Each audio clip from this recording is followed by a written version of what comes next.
ყველაზე აქტუალური საკითხების კომპეტენტური ანალიზის საქმიანი ადამიანებისთვის. გადაცემა პროფესიონალები კომერსანტზე FM 95.5.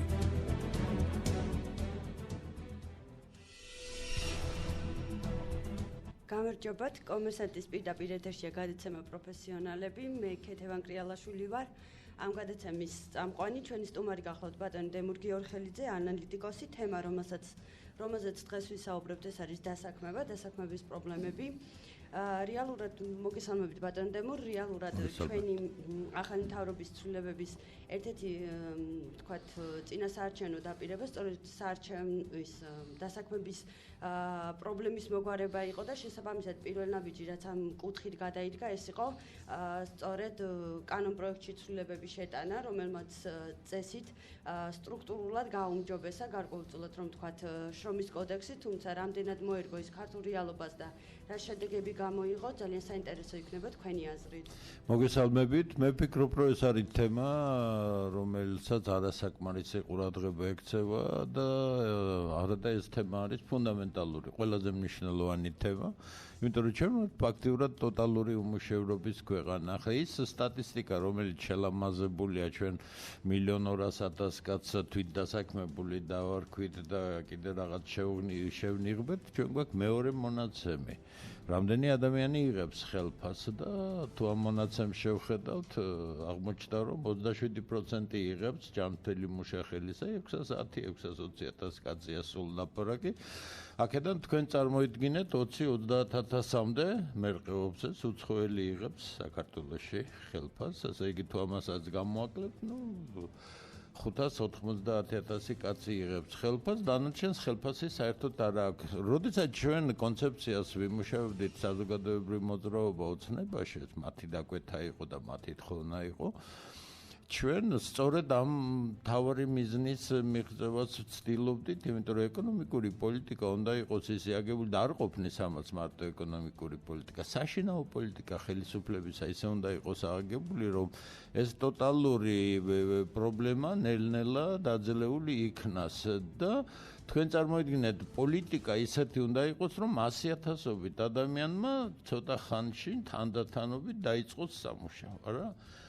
ეს გაცილებით უფრო რთული ამოცანა, ვიდრე ვთქვათ 5 და თუ გნებავთ 7 მილიარდიანი ერთი მეგაპროექტის რეალიზაცია, ძალიან მარტივი საქმეა, მით უმეტეს შეძლებული ხალხისათვის, მაგრამ პოლიტიკა, როცა 100,000-ობით ადამიანი იწყებს მუშაობას, არ არსებობს დღემდე, სამწუხაროდ იმას, რაც ჩვენ გავაკეთეთ, ყურადღება არ იქნა მიქცეული, იმიტომ რომ მოდით ასე ვთქვათ, მოვძებნოთ სათავეები. მსოფლიოში როგორ არის ეს გადაწყვეტილი? სად არის წყარო დასაქმების? დიახ, მთავარი წყარო დასაქმებისა მთელ მსოფლიოში და ეს არის უნიკალური, ეს არის მცირე და საშუალო ბიზნესი. თქვენ წარმოიდგინეთ, მსოფლიოში შექმნილი 10 სამუშაო ადგილიდან 8 სამუშაო ადგილი მცირე და საშუალო ბიზნესში იქმნება. ეკონომიკის ლოკომოტივები დიდი კომპანიები არიან, მაგრამ მცირე და საშუალო ბიზნესი არა მარტო ასაქმებს ადამიანებს და თითოეულს აძლევს საშუალებას თავისი შესაძლებლობის მიხედვით გამოიმუშაონ და შრომისა და უნარის მიხედვით. არამედ მეორე უმთავრესი ფუნქცია აქვს მცირე და საშუალო ბიზნესს, ინოვაციური ფუნქცია.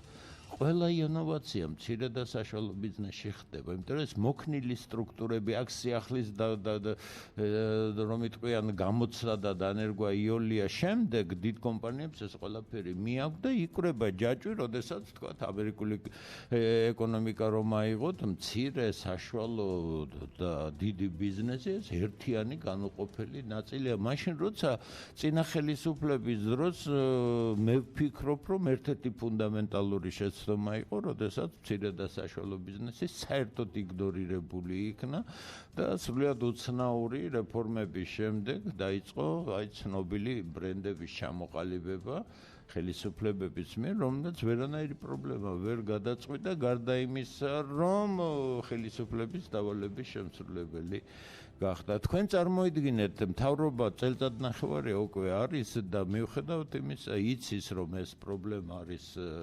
მნიშვნელოვანი, მას საკმაოდ მცდარი პოზიცია აქვს. მე შემიძლია გითხრათ, თქვა, იგივე მთელი წლის დასაწყისში, ახლა უკვე ახალი პრემიერია, იყო ასეთი აზრი, რომ აი ჩვენ ბიზნესს შევუწყობთ ხელს და ბიზნესი შემდეგ დაალაგებს ყველაფერს.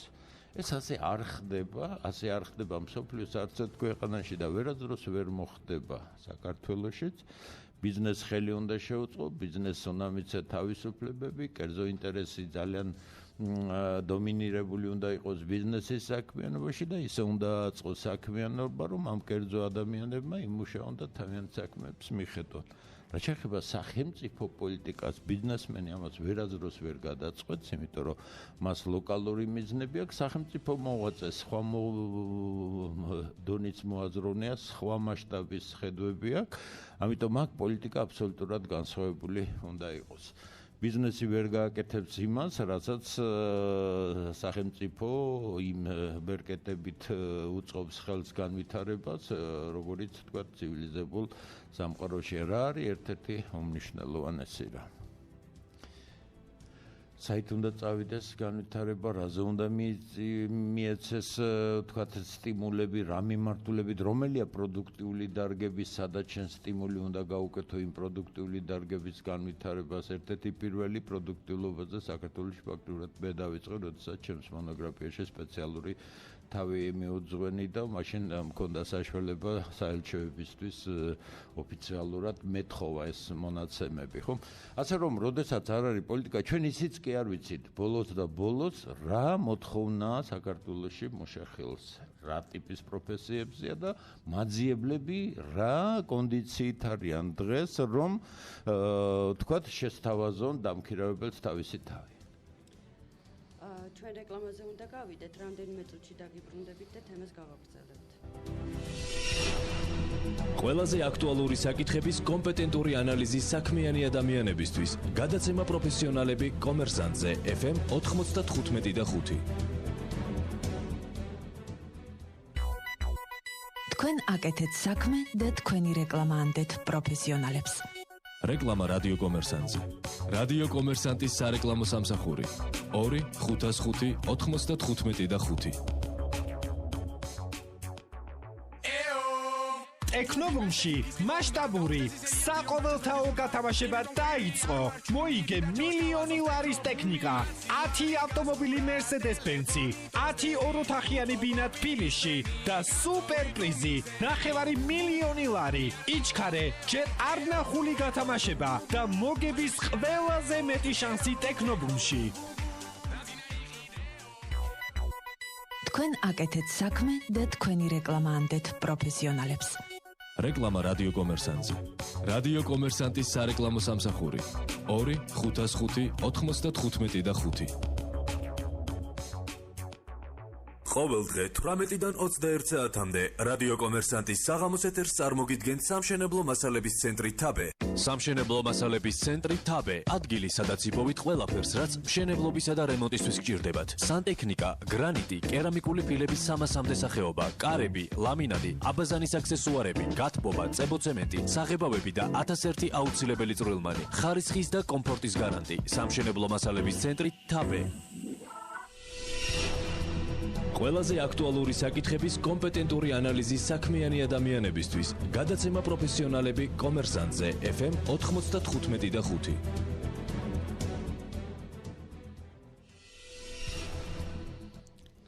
ბრუნდებით ჩვენ პირდაპირ ეთერში. შეგახსენებთ, რომ გადაცემა პროფესიონალები არის პირდაპირ ეთერში. მე გახლავართ ქეთევან კრიალაშვილი, დღევანდელი გადაცემის წამყვანი. თემა არის დასაქმება. ამჯერად ჩვენი სტუმარი გახლავთ იქნება ბატონი გოჩა ალექსანდრია, საქართველოს პროფესიული კავშირების გაერთიანების თავმჯდომარის მოადგილე. მოგესალმებით ბატონო გოჩა. მადლობას მოგახსენებთ გადაცემაში მონაწილეობისთვის. კითხვა, რომელთაც მინდა მოგმართოთ, მოკლე ანალიზი გააკეთოთ. თქვათ, შრომის კოდექსში შეტანილი ცვლილებებიდან გამომდინარე, რა თქვათ, დადებითი შედეგები მოიტანა ამან დასაქმების კუთხით და ხდება თუ არა გარკვეულწილად გაუმჯობესება შრომის ბაზარზე. დიდი მადლობა კიდევ ერთხელ ჩართვისთვის. ესე იგი, უნდა აღინიშნოს, რომ გასული წლის 12 ივნისს მიღებულმა ცვლილებებმა შრომის კოდექსში რასაკვირველია ცვლილება მოახდინა შრომის ბაზარზე. პირველ რიგში უნდა აღინიშნოს, რომ ცვლილებები იყო დადებითი, მან მეტი სიცხადე შეიტანა სხვადასხვა ბუნდოვან, ასე ვთქვათ, ასპექტებში შრომის კანონმდებლობისა, გაუმჯობესდა სამუშაო დროის რეგულაცია, გაუმჯობესდა ზეგანაკეთული შრომის ანაზღაურების კუთხით მდგომარეობა, ასევე მძიმე მამებდა საშიშპიროებში მომუშავეთათვის დაწესდა დამატებითი შეღავათები შვებულებაზე დანამატის სახით, ანაზღაურებად შვებულებაზე დანამატის სახით. ასევე ძალიან მნიშვნელოვანი აღინიშნოს, რომ კოლექტივურ შრომით ურთიერთობებში გაუმჯობესდა კანონმდებლობა, კონკრეტულად გულისხმობ კოლექტიური მოლაპარაკებების წარმოებას დამსახურებლებსა და პროფკავშირებს შორის, ასევე კოლექტიური ხელშეკრულების გაფორმების საკითხს, ასევე მოგეხსენებათ, რომ შრომის კანონმდებლობაში ჩაიწერა სოციალური პარტნიორობის სამხრივი კომისიის შესახებ, რაც გულისხმობს მთავრობას, დამსახურებლებსა და პროფკავშირებს შორის ინსტიტუციურ თანამშრომლობას სოციალური დიალოგის, ასე ვთქვათ, კუთხით. და სხვა მრავალი შეიძლება ითქვას ასპექტი, რომელიც მანამდე ან არ იყო შრომის კანონმდებლობაში, ან არ იყო საკმარისად დარეგულირებული. და რამდენად რეალურად ხორციელდება თუნდაც იმ ზეგანაკვეთური სამუშაოს ან ანაზღაურება ან თქვათ მონიტორინგი? თუ ხართ ამის შესახებ ინფორმირებული? კი ბატონო. ეს უკვე ძალიან მტკივნეულ თემას შეეხეთ თქვენ, დიდი მადლობა ამ შეკითხვისთვის. ყველაფერი აი ამ ჩემს მიერ მოყოლილი გაუმჯობესების თუ პროგრესის ფონზე აუცილებლად უნდა აღნიშნოთ, რომ სამწუხაროდ კანონმდებლობაში ცვლილებებმა ვერ გამოიწვია ის ეფექტი, ის დადებითი ეფექტი, ანუ უბრალოდ სრულყოფილად ვერ აისახა დასაქმებულებზე, მათ უფლებებზე, მათ უფლებრივ მდგომარეობაზე და ვერცმად სოციალურ-ეკონომიკურ მდგომარეობაზე. მოგეხსენებათ, ერთია კანონში რაც ჩავწერდა ქაღალდზე რა იქნება და მეორეა მისი ცხოვრებაში იმპლემენტაცია, ანუ გატარება პრაქტიკაში. აი ამ კუთხით სერიოზული, ასე ვთქვათ, პრობლემებია დღესდღეობით საქართველოში. პირველ რიგში აღნიშნავდი, რომ მაგალითად სამუშაო დროსთან დაკავშირებული გაუმჯობესება ვერ შეეხო ყველა დასაქმებულს თანაბრად. ანუ არის საწარმოები, სხვათა შორის ძალიან მსხვილი და მნიშვნელოვანი, სადაც დამსახურებლები კვლავაც სადაოს ხდიან მათ საწარმოებზე ვრცელდება თუ არა 40 საათიანი სამუშაო კვირა. არის საწარმოები, მაგალითად საქართველოს რკინიგზა, ერთ-ერთი ყველაზე მსხვილი დამსახურებელი, რომელიც არ ცნობს ამ ცვლილებას და ამბობს, რომ მის საწარმოზე უნდა ვრცელდებოდეს 48 საათიანი სამუშაო კვირა, რაც შესაბამისად უკვე ხელმისაწვდომს ვერ ხდის რკინიგზაში დასაქმებულებისათვის ზეგანაკვეთური ანაზღაურების საკითხს 40 საათის ზემოთ. ამასთან დაკავშირებით პროფკავშირების გაერთიანებას შეტანილი აქვს საჩივარი სპარჩელი საკონსტიტუციო სასამართლოში და წინა კვირას ჩვენ მივიღეთ პასუხი, რომ საკონსტიტუციო სასამართლომ წარმოებაში მიიღო ჩვენი სარჩელი. ასევე მაგალითად გაგრძელებულია მავნე-მძიმე და საშიშპიროებში მომუშავეებისათვის დამატებითი 10 დღიანი 10 კალენდარული დღის ანაზღაურებადი შვებულების საკითხი.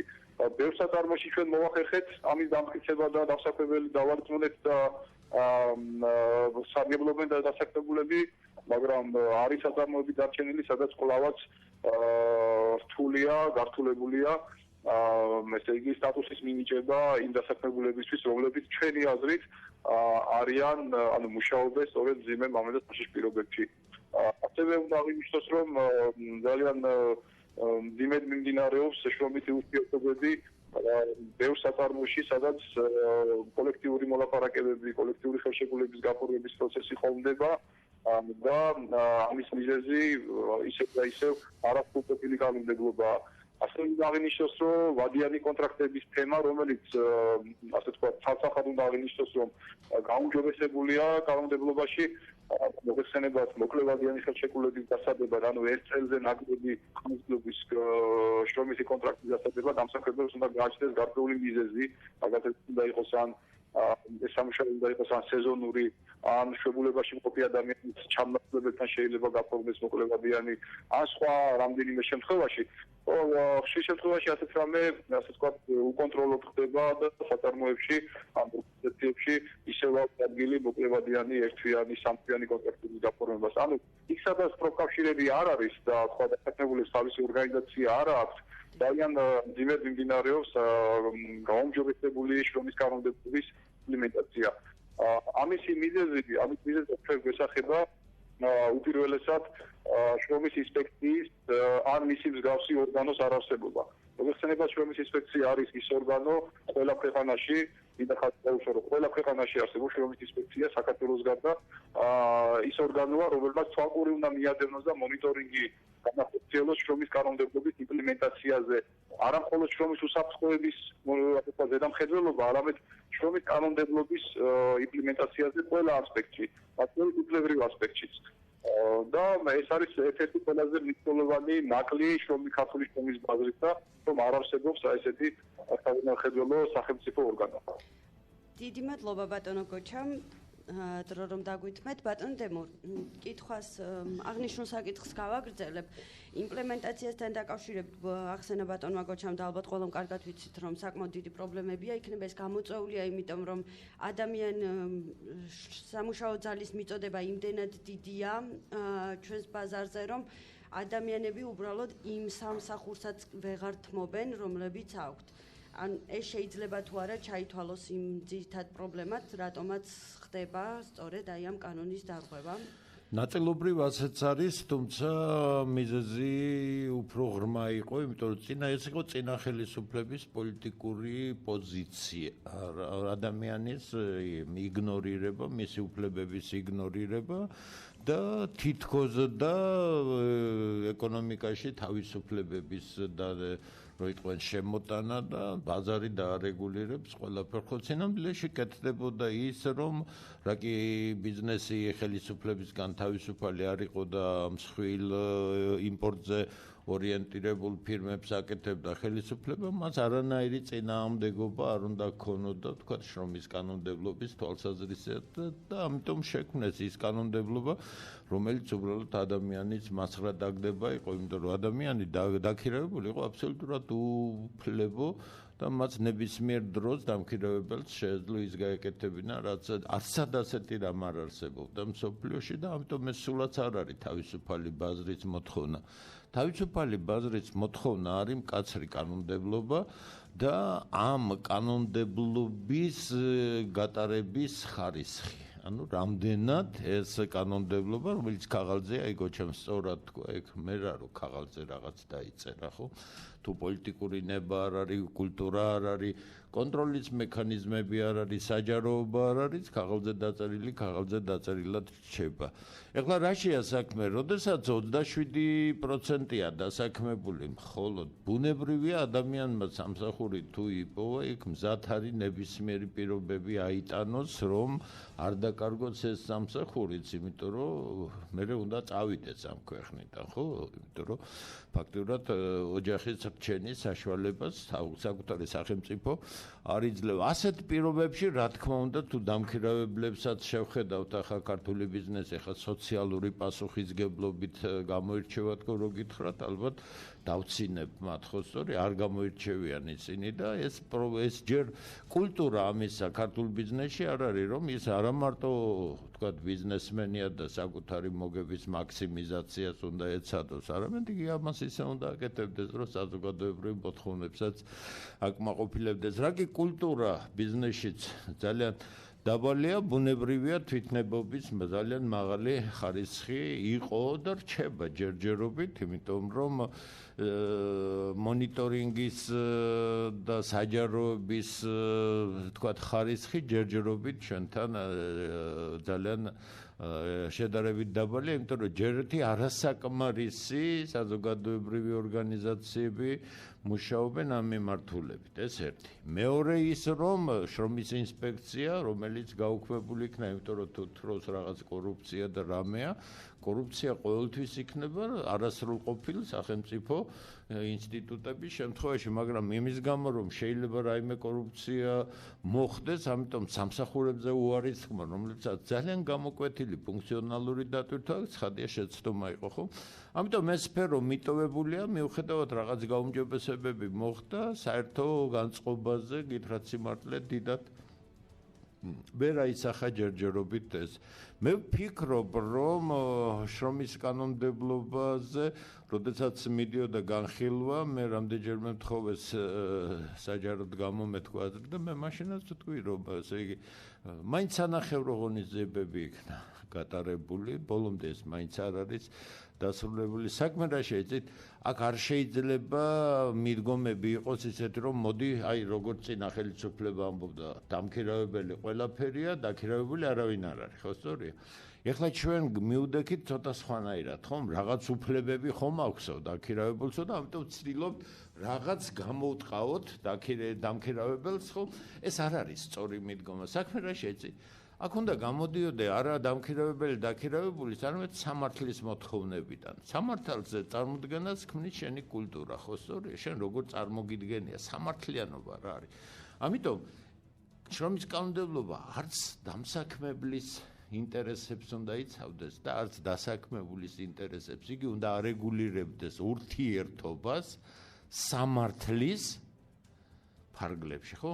სამართლიანობის ფარგლებში. ამ თვალსაზრისით თუ მიუდგები, უფლებამოვალეობები გააჩნია და არ შეიძლება დამქირავებელს წაართვა ზოგიერთი უფლება და ვთქვათ უხარისხო ხდება კადრების შერჩევაში ძალიან და ვთქვათ დამრღვევი თანამშრომელი მოკიდო ტვირთად და ვერაფრით მისი განთავისუფლება ვერ შეძლოს, ხომ? და არც ის შეიძლება რომ ზარმაცი ადამიანი და ასე შემდეგ დაიცვას შრომითმა კანონმდებლობამ მხოლოდ იმის გამო, რომ ის შეიძლება სადღაც სამსახურში მოხვდა. როგორ რეგულირდება ეს ყველაფერი? გითხრათ სიმართლე, საქართველოში ველოსიპედი გამოსაგონებელი ნამდვილად არ არის. არის ცივილიზებული ქვეყნების უამრავი მაგალითი ყველგან და რაზეა იცი მთავარი აქცენტი გასაკეთებელი? აი საქმე ის არის, რომ როდესაც მეწარმეს უნდა თავისი საქმის განვითარება, მან კარგად უნდა იცოდეს, რომ მხოლოდ მაღალკვალიფიციურ თანამშრომლებს შეუძლია მისი საქმის განვითარება, ხომ? ამიტომ ადამიანისადმი დამოკიდებულება წმინდა პრაგმატული თვალსაზრისით და ბიზნესის თვალსაზრისით საქართველოში სწორი არ არის, არ უყურებს ადამიანს. ის მაინც როგორ იცი ძევიდან დაყურებს თავის დაქებულებულებს. აი მას კი არ ესმის, იმიტომ რომ მას არ აქვს მაღალ ტექნოლოგიური წარმოება, მას არ ჭირდება მაღალი ხარისხის სპეციალისტები, მას არ ჭირდება ადამიანები, რომლებიც ნოვაციაზე არიან ორიენტირებული, მას ჭირდება ბრმა შემსრულებლები, რომ შემდეგ თავისი ხელფასები გადაუგდოს და ის ხელფასი კი არ იხდის, მოწყალებას აწვევს თავის თანამშრომლებს. გამიგეთ, ეს პატრონყმული ფსიქოლოგია ქართულ ბიზნესში განსაკუთრებით ბატონდემურ რამდენად არის თქვა ქვეყანაში იგივე სანამ დასაქმებულობამდე მივალთ ჩვენ იქამდე ცოდნა კვალიფიკაცია უნდა მივიღოთ. ძალიან ბევრი იძახის რომ ზოგადად სწორედ ამ კვალიფიკაციის პრობლემა არის ქართულ შრომით ბაზარზე და შესაბამისად აღნიშნული განათლება ის რასაც დღეს თქვა ახალგაზრდები იღებენ არ არის საკმარისი იმისათვის რომ მათ სწორედ აი ეს ნოვაციები და ინოვაციები შექმნა დაიწყონ რომელიც კონკურენტუნარიანი იქნება არა მარტო ადგილობრივ არამედ საერთაშორისო ბაზრებზე. ესე იგი ეს ასეთი იარაკი მე ბევრჯერ მაქვს გაგონილი, აი რასაც ახლა თქვენ შესანიშნავად ჩამოაყალიბებთ, რომ ესე იგი თითქოს და ესე იგი შეწუხებული არიან მეწარმეები, იმით რომ კვალიფიკაცია არ არის კაცო ქვეყანაში მათ აგერ შესანიშნავი რაღაცა. ესე იგი მე წინა ხელისუფლებისგანაც ხშირად გამიგონია რომ აი სამუშაო ადგილები კია, მაგრამ შესაბამისი კვალიფიკაციის ხალხი არ არის. ჯერეთი არანაირი მეცნიერებადევადი და არავითარი ინოვაციური წარმოება საქართველოში არ არის და არანაირი სოციალური მოთხოვნა იმისათვის რომ ესე იგი კვალიფიციური ადამიანი ამ მიმართულებით შეიქმნეს არ არის. ამიტომაც არის უმაღლესი სასწავლებლები კატასტროფის პირას რომ არ ამზადებენ შესაბამისი კვალიფიკაცია ვისთვის მოამზადონ, ხო სწორია?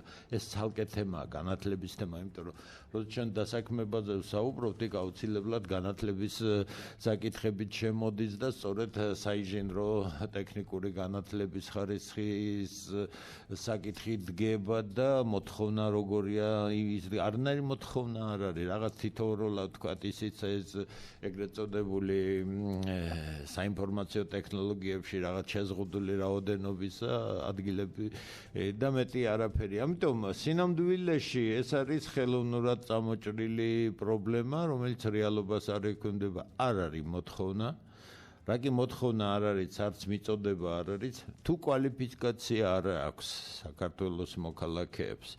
საზღვარგარეთ რომ გადიან, როგორ პოულობენ ისინი საკუთარ ნიშებს, ეხლა არ მითხრას ვინმე ყველა ბავშვებს სულისო, 80 მილიარდი დოლარია ქართული ბიზნესის კაპიტალიზაცია საქართველოს გარეთ. 80 მილიარდი დოლარი, გამიგეთ არა? ესე იგი ამ ადამიანებმა მოძებნეს სადღაც თავიანთი ნიშები, ხო სწორია, ზოგს დიდი ნიშა აქვს მოძებნილი, ზოგს საშუალოდ, ზოგი შესანიშნავი სპეციალისტები არიან ცნობილ ფირმებში, ქართველებიც, არიან ფიზიკოსები, რომლებიც სოფლიო დონის მეცნიერები არიან სხვა ტექნიკური განათლების მქონე. ამიტომ ეს არის რა იცით, ეს არის ცდელობა შენიღბო არარსებული მოთხოვნით, არარსებული რეალობით ის პრობლემა, რომელიც სინამდვილეში შრომისადმი სრულ უყურადღებობას, კვალიფიკაციისადმი სრულ უყურადღებობას, აგრეთვე განათლებისადმი სრულ და არასწორ დამოკიდებულებას ასახავს. ამიტომ აი ესა გვაქვს ჩვენ პრობლემა და ეს სასაუბროა, ეს ძალიან სასაუბროა. კიდე გეუბნებით, დღეს მთავრობას არ აქვს იმაზე დიდი ამოცანა, ვიდრე დასაქმება და ეკონომიკური ზრდა არის. ჯერჯერობით იგი ორივე მიმართულებით საკმარისად სუსტად გამოიყურება. რეკლამაზე უნდა გავიდეთ, დარჩით ჩვენთან რამდენიმე წუთში დავბრუნდებით. ყველაზე აქტუალური საკითხების კომპეტენტური ანალიზის საქმიანი ადამიანებისთვის გადაცემა პროფესიონალები კომერსანტზე FM 95.5. თქვენ აკეთეთ საქმე და თქვენი რეკლამა ანდეთ პროფესიონალებს. რეკლამა რადიო კომერსანტზე. რადიო კომერსანტის სარეკლამო სამსახური 2 505 95.5. თქვენ არჩევანის წინაშე დგახართ? არიცით რა იყიდოთ? შეიძლება მოტყუდეთ? სწორედ ამიტომ თეგეტა მოტორსი გთავაზობთ ყველაზე დაბალფასად მსოფლიოში ცნობილი ბრენდების ზაფხულის საბურავებს. ნებისმიერი ზომის ზაფხულის საბურავი ნებისმიერი ავტომობილისტვის ყველაზე დაბალფასად. ენდეთ ჩვენ მრავალწლიან გამოცდილებას. თეგეტა მოტორსი. დროა, აირჩიო, გზის დაგება, ტურისტული ზონის რეაბილიტაცია თუ წყლის გაყვანა. შენზე უკეთ არავინ იცის რა სჭირდება შენს რეგიონს. იმოქმედე დღესვე. შეიტანე განაცხადი გამგეობაში ან საკრებულოში. საერთო ძალისხმევით ჩვენ ეტაპობრივად ვავითარებთ რეგიონის ინფრასტრუქტურას. მუნიციპალური განვითარების ფონდი. ასე შენდება ქვეყანა. იცით თუ არა რომ Gazette Financials საქართველოში ბიზნეს ლიდერების 80% კითხულობს. კითხველთა 60% ინგლისურს სრულყოფილად ფლობს. 80% დასაქმებულია. აქედან ნახევარზემეთს მენეჯერის პოზიცია უჭირავს და Gazette-ს ბიზნესისთვის საჭირო ინფორმაციის მისაღებად ეცნობა. დაუკავშირდით საქართველოს ყველაზე მდიდარ აუდიტორიას. რეკლამა Financial-ში 252 275. Jam Events წარმოგიდგენთ თბილისი Blitzkrieg Fest 2014 Waken Open Air-ის კავკასიის შიდა შესარჩევი ტურების ფინალი საქართველოში. Headliner-ი სოფლიოს ვარსკვლავების შვედეთიდან ჯგუფი Lake of Tears. 26 აპრილი კლუბი Night Office. დასაწყისი 5 საათზე. ბილეთები შეგიძლიათ შეიძინოთ ინტერნეტ საიტზე ბილეთები წერტილი.gr. თქვენ აკეთეთ საქმე და თქვენი რეკლამა ანდეთ პროფესიონალებს. რეკლამა რადიო კომერსანტზე. რადიო კომერსანტის სარეკლამო სამსახური 2 505 95.5. ყოველდღე 8-დან 12 საათამდე რადიო კომერსანტის დილის ეთერს წარმოგიდგენთ PSP. PSP-ს გათამაშება დაიწყო. ყოველი 20 ლარის შენაძენზე მიიღეთ გათამაშების 1 ბილეთი, 50 ლარიან შენაძენზე კი 5 ბილეთი. დააგროვეთ ღიმილები, აირჩიეთ საჩუქრები კატალოგიდან და მოიგეთ 12 ახალი ავტომობილიდან ერთ-ერთი. უპრეცედენტო გათამაშების წელი PSP-ში. მოგების 4 შანსი, 4 სეზონი, 4 გათამაშება. პირველი გათამაშება შედგება 27 აპრილს. PSP, ჩემი ოჯახის აფთიაქი. ყველაზე აქტუალური საკითხების კომპეტენტური ანალიზის საქმიანი ადამიანებისთვის. გადაცემა პროფესიონალები კომერსანტზე FM 95.5.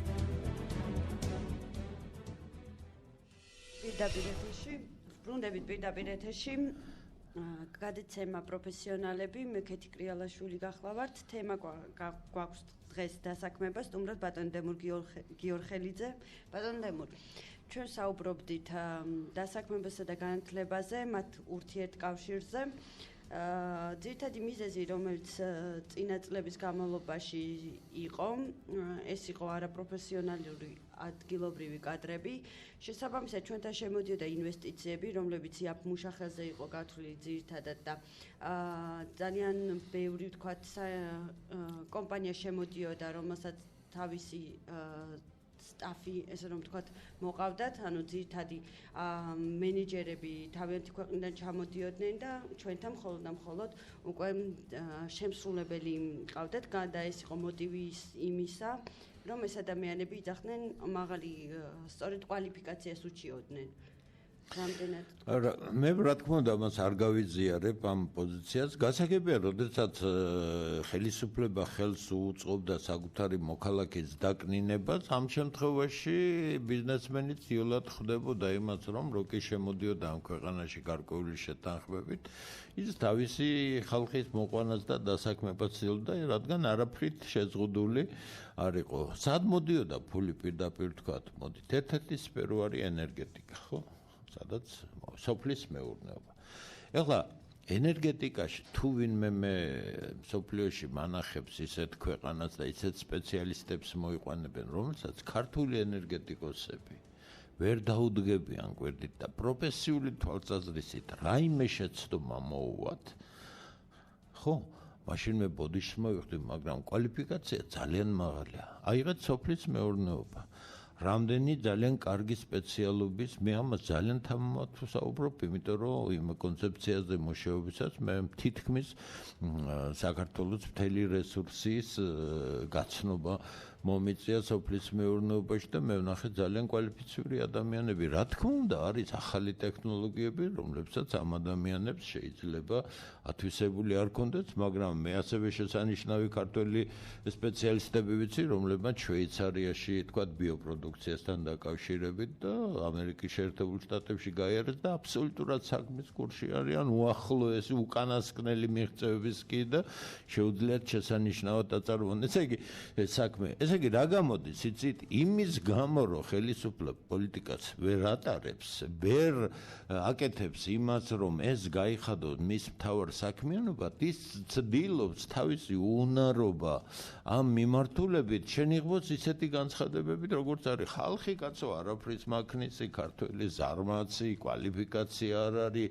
არაფერი არ იციან როგორ არ იციან ესე იგი იმან არ იცის ვინც ამ ხალხის მიამიტობით მოხდა მაღალ თანამდებობებზე და დღეს ძალიან თბილად გრძნობენ თავად და ხალხის შესაძლებლობები ნაკლებად დაინტერესებთ. ამიტომ მოგონილია ბლეფია ეს თავიდან ბოლომდე. მე რა თქმა უნდა მე საინჟინრო განათლების მქონე ვარ, ფუნდამენტალური მეცნიერებიდან მოვედი, შემდეგ ეკონომიკა, ფინანსები ავიტვისე და ძალიან კარგად ვიცი სხვაობა დღევანდელ სტუდენტსა და თქვათ მე როცა ლექციებს ვკითხულობდი პოლიტექნიკურ ინსტიტუტში ცადა დედამიწა, იმიტომ რომ ის კურსები, რომელსაც მე ვკითხულობდი, დღეს შეუძლებელია პოლიტექნიკურ ინსტიტუტში წაიკითხო, იმიტომ რომ ვერავინ ვერ აითვისებს იმას, იმიტომ ბაზა განათლებისა არ აქვს. ესე იგი, ჩვენ მივდივართ იქამდე, რომ თუ კი გვაინტერესებს, რომ ქვეყანა ინოვაციურ ეკონომიკის რელსებზე გადავიყვანოთ და სწორედ იმ ახალ ტექნოლოგიებზე ვისაუბროთ და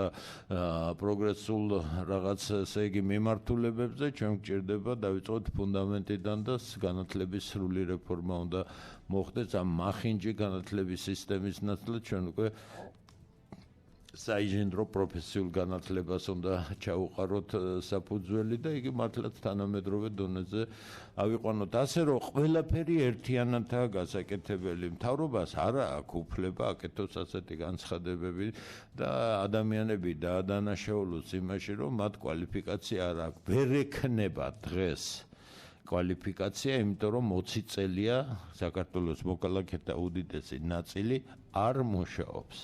დღესაც არ მუშაობს, გუშინაც არ მუშაობდა, 10 წლის წინაც არ მუშაობდა. ხდება ის, რასაც ქვია ინტელექტუალური ძალების გამოფიტვა და რასაც ქვია დეპროფესიონალიზაცია, ანუ კვალიფიკაციის დაკარგვა, იმიტომ რომ თუ ადამიანი საქმეში არ არის და თუ ადამიანი არ ვითარდება შესაბამისად დროიცა და მას არ აქვს ის გარემო, რომ მისი ცოდნა უნდა იზრდებოდეს, რომ მან შეინარჩუნოს ეს კარგად ანაზღაურებადი ადგილი, ცხადი ადამიანები კვალიფიკაციას კარგავენ. რაც შეეხება იაფ მუშახელს, ეს შეცდომა დაშვებული იყო ხელისუფლებების მიერ თავიდან, თქვენ აბსოლუტურად ზუსტად აღნიშნეთ ის, რომ საქართველოს არ შეიძლება იყოს და არ შეიძლება მიმზიდველი, იმიტომ რომ აქ იაფი მუშახელია. იაფი მუშახელი სადაცაა იმ ქვეყნის განვითარების შანსი არ არსებობს. ამიტომ მე ამაზე სერიოზული გამოკვლევა მონოგრაფიაშიც ამაქვს, მერეც არაერთხელ დავწერე და ახლაც გავიმეორებ იმას, რომ ჩვენთვის საქართველოსთვის მნიშვნელოვანია არა უბრალოდ სამუშაო ადგილის შექმნა, არამედ კვალიფიციური სამუშაო ადგილის შექმნა, რომელსაც ნორმალური ანაზღაურება მოჰყვება თან. იაფ მუშახელზე გაკეთება აქცენტისა და ამით უცხოელი ბიზნესმენებისთვის შეთავაზება, რომ მობრძანდით აქ და ესე იგი თქვენ დაგხვდებათ შაურიანი, მაპატიეთ ამ სიტყვისთვის მუშახელი, ეს არის უდიდესი შეცდომა, ამას დღეს აღარავინ აკეთებს. თქვენ წარმოვიდგინეთ ჩინეთშიც უკვე ხელფასები ძალიან მაღლა მიიწევს და ამან დააყენა საკითხი, რომ ამერიკული კომპანიები ისევ შეერთებულ შტატებში დაბრუნებაზე ფიქრობენ და არაერთი კომპანია უკვე ამერიკაში პროექტს ახორციელებს, თქვათ, ძველი ქარხნების ამუშავებისა და ახლის მშენებლობისა, რადგან ჩინელები ჭკვიანი ხალხია და მიხვდნენ იაფი მუშახელი არ ვარგია, ნელ-ნელა კვალიფიციურმა შრომამ ხელფასი უნდა გაზარდოს და იზრდება კიდევაც. ამიტომ ჩვენც იგივე გზაზე უნდა ვიყოთ. ჩვენ უნდა დავამთავროთ გადაცემა სამწუხაროდ. დიდი მადლობა ბატონო დემურ სტუმრობისთვის.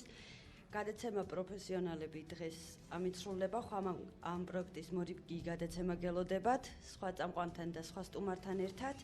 მე მომდევნო გადაცემამდე გემშვიდობებით.